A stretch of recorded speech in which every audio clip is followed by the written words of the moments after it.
할렐루야, 좋은 아침입니다. 주님께서 이 새벽에 여러분들 모두에게 큰 은혜와 축복으로 함께해 주시기를 축복합니다. 오늘 말씀은요, 사사기 9장입니다. 46절부터 57절까지 말씀입니다. 사사기 9장 46절부터 57절까지 말씀입니다. 하나님의 말씀입니다.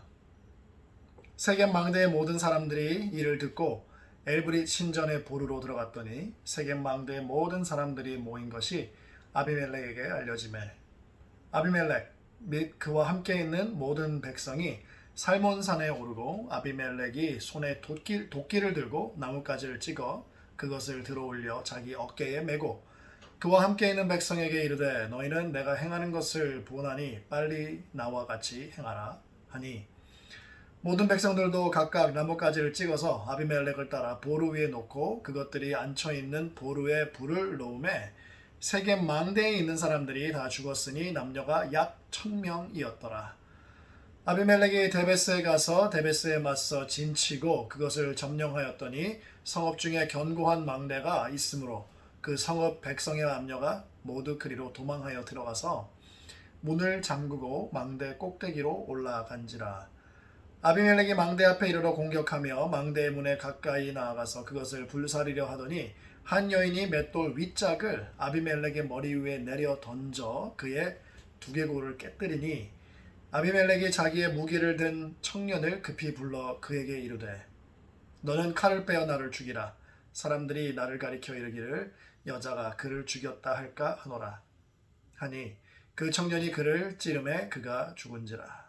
이스라엘 사람들이 아비멜렉이 죽은 것을 보고 각각 자기 처소로 떠나갔더라. 아비멜렉이 그의 형제 70명을 죽여 자기 아버지에게 행한 악행을 하나님이 이같이 갚으셨고 또 세겜 사람들의 모든 악행을 하나님이 그들의 머리에 갚으셨으니 여룻바알의 아들 요담의 저주가 그들에게 응하니라. 아멘. 기도하시겠습니다. 할렐루야. 아버지 하나님 감사합니다. 이 새벽에 주님께서 우리에게 말씀을 허락해 주시고 말씀 통하여서 우리에게 힘을 주시고 또 오늘 하루도 주님의 뜻대로 또 주님을 기쁘게 해드리는 삶으로 살아갈 수 있도록 주님께서 인도해 주시니 감사합니다. 아버지 하나님 계속해서 은혜로 함께 하시고 오늘 홀로 영광 받아 주시옵소서. 모든 말씀 예수님의 이름으로 기도드렸사옵나이다. 아멘. 기드온의 막내 아들 요담이 아비멜렉과 세겜 사람들을 향해서 했던 예언이 하나씩 성취되고 있습니다. 아비멜렉이 성을 공격해서 벌써 점령을 했고 거기에 있던 백성들을 죽이고 소금까지 뿌렸다는 소식이 전해졌어요. 아비규환의 상황 가운데 당연히 백성들은 살아남기 위해서 가장 안전한 곳을 찾아서 숨었겠죠. 일단 세겜 망대는 성읍에서 조금 떨어져 있는 곳에 위치해 있고요. 그리고 이것은 외적의 침입을 막는 파수꾼 역할을 했던 곳입니다. 그리고 한 1000명 정도도 거뜬히 모일 수 있는 꽤나 크고 견고한 요새였음에 틀림이 없습니다.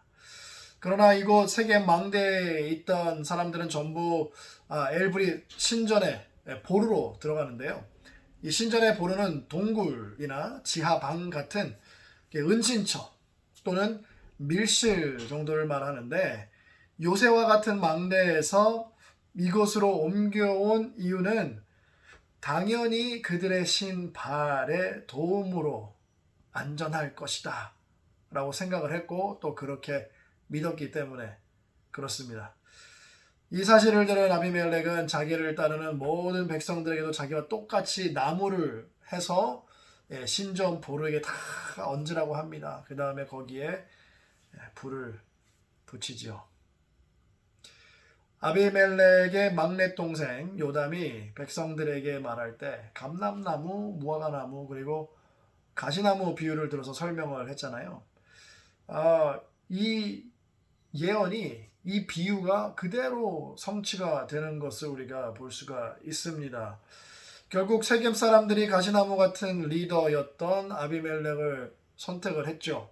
그리고 그를 자기들 위에 왕으로 세웠기 때문에 그 가시에 찔려서 고통을 당했고 또 20절에 나온 요담의 저주처럼 실제로 아비멜렉은 불을 사용해서 세겜과 밀로를 멸망시킵니다.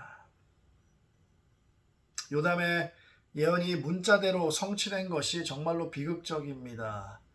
그렇지만 이 비극의 시작은 자기들의 안전과 생명을 지켜줄 거라고 굳게 믿었던 바알을 죽을 때까지 신뢰하고 그를 피난처 삼았던 것의 시작이죠.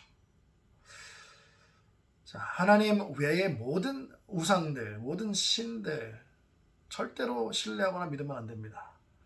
그들은 들을 수도 없고 말할 수도 없고 도울 수도 없는 그런 껍데기일 뿐인데 목숨을 걸고 신뢰해서 결국은 타락과 멸망의 길로 걸어가는 세겜 사람들과 같은 어리석은 사람들이 참 많은 것 같습니다.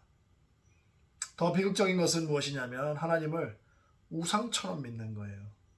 자기의 이익과 유익만을 위해서 종교적 행위를 하는 사람들이죠. 이들이 바로 예수님께서 마태복음 7장에 말씀하셨던 사람들 아니겠습니까? 주님의 이름으로 선지자로서 사역도 하고 또 귀신 쫓는 사역도 하고 또 많은 능력을 나타냈습니다 라고 하는 사람들. 예수님께서 말씀하시기를 내가 너희를 도무지 알지 못한다. 그러니 불법을 행하는 너희는 나를 떠나라.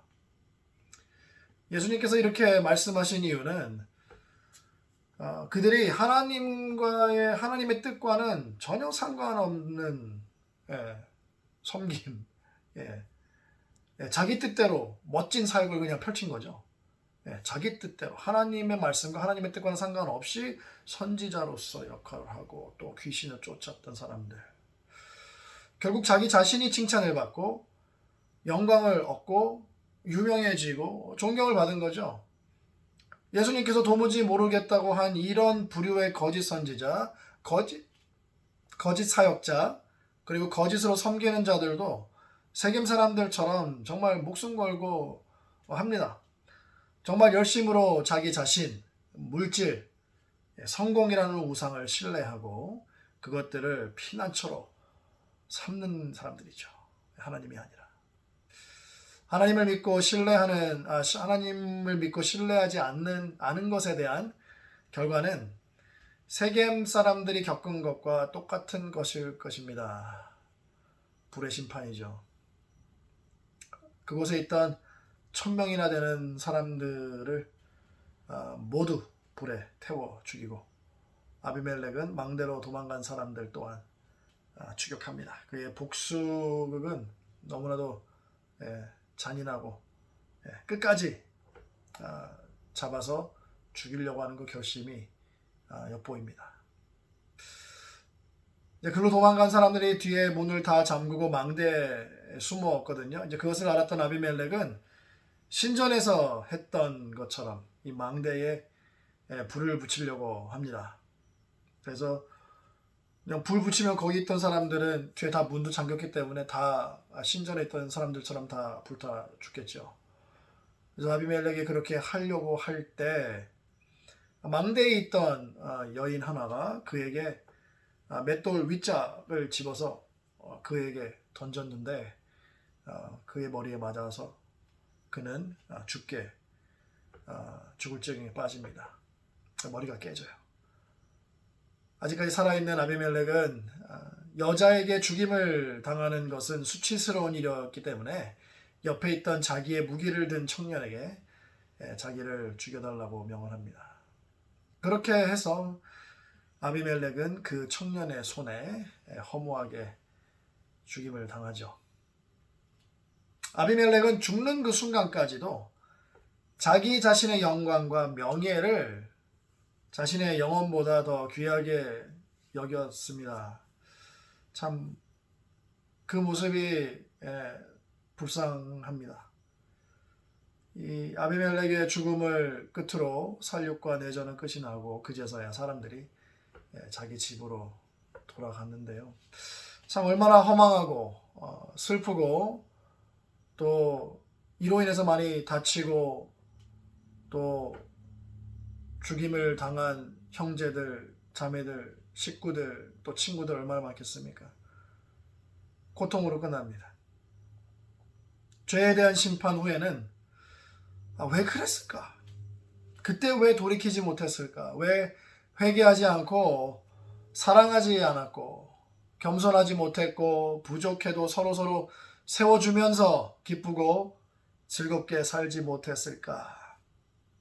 등등의 정말 수많은 질문들만이 남는 것 같습니다.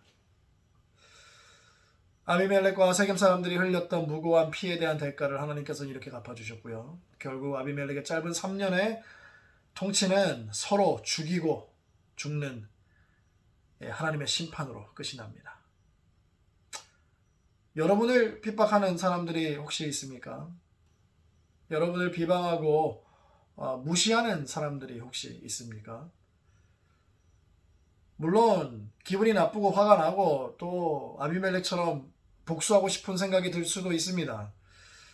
그렇지만 주님의 긍휼함으로 그들을 긍휼하게 여겨주기를 바랍니다. 주님께서 주신 은혜와 용서로 그들에게 은혜를 베풀고 용서하시기를 바랍니다. 그들의 잘못과 악행에 대해 악심을 품고 그냥 보복한다면 심판이 있을 거예요. 나에게 악을 행한 사람과 또 악을 악으로 갚았던 우리 모두에게 아마 심판이 있을 것입니다. 그리고 그 심판에 대한 결과는 나를 아프게 하고 또 내가 보복한 이 두 사람만에게 뿐만이 아니라 주변에 있는 많은 사람들에게 아픔과 고통을 안겨주고 또 심판으로 끝이 나게 되겠지요. 하나님의 공의와 심판으로 인해 모두가 지는 게임입니다. 마태복음 5장 말씀처럼 누군가가 오른쪽 뺨을 때리면 맞서 대응하지 말고 그 순간을 잠시 참고 주님의 사랑과 품는 마음으로 문제를 해결하는 것이 예수님 닮아가는 것 아니겠습니까? 여러분의 마음을 상하게 한 사람, 또 아프게 한 사람, 배신한 사람, 그 사람들을 기억하시고 먼저 용기를 위해서 기도하시고 또 그들을 위해서 기도하시고 또 그들에게 먼저 다가가 손을 내밀 수 있게 해달라고 기도하시기를 바랍니다. 예수님처럼 악을 사랑으로 품을 수 있는 정말 예수님 닮은 여러분들 되시기를 주님의 이름으로 축복합니다. 기도하시겠습니다. 할렐루야. 아버지 하나님 감사합니다. 아버지 하나님 오늘로써 아비멜렉의 이야기가 끝났습니다. 이 아비멜렉의 삶과 또 그를 둘러싼 이 역사를 함께 우리가 묵상하며 또 우리가 기억합니다. 아버지 하나님 악을 악으로 갚는 것이 정말 주님의 심판을 받는 것이고 또 멸망의 길인 것을 우리가 살펴보았습니다. 주님, 우리에게 잘못을 저지르고 비방하고 무시하고 또 우리의 악을 행하는 그 모든 것들 얼마나 화가 납니까? 그렇지만 우리 예수님께서는 그 모든 것들을 다 받으셨고 오히려 그들을 불쌍히 여겨달라고 자기가 하는 일을 모른다고 용서해달라고 하셨던 우리 예수님의 그 말씀처럼 아버지 하나님 오늘 우리도 예수님의 마음으로 그들을 품고 관용을 베풀고 또 원수까지도 품고 사랑할 수 있는 정말 예수님 닮은 우리 모두가 될 수 있도록 아버지 하나님 붙잡아 주시옵소서. 주님 오늘 하루도 주님께서 역사해 주시고 함께해 주시고 인도해 주시고 또 보호해 주시고 지켜주시고 아프신 분들 만져주시고 치유해 주시고 회복시켜 주시옵소서. 오늘 하루 주님만 바라보고 나갑니다. 모든 말씀 예수님의 이름으로 기도드렸사옵나이다. 아멘.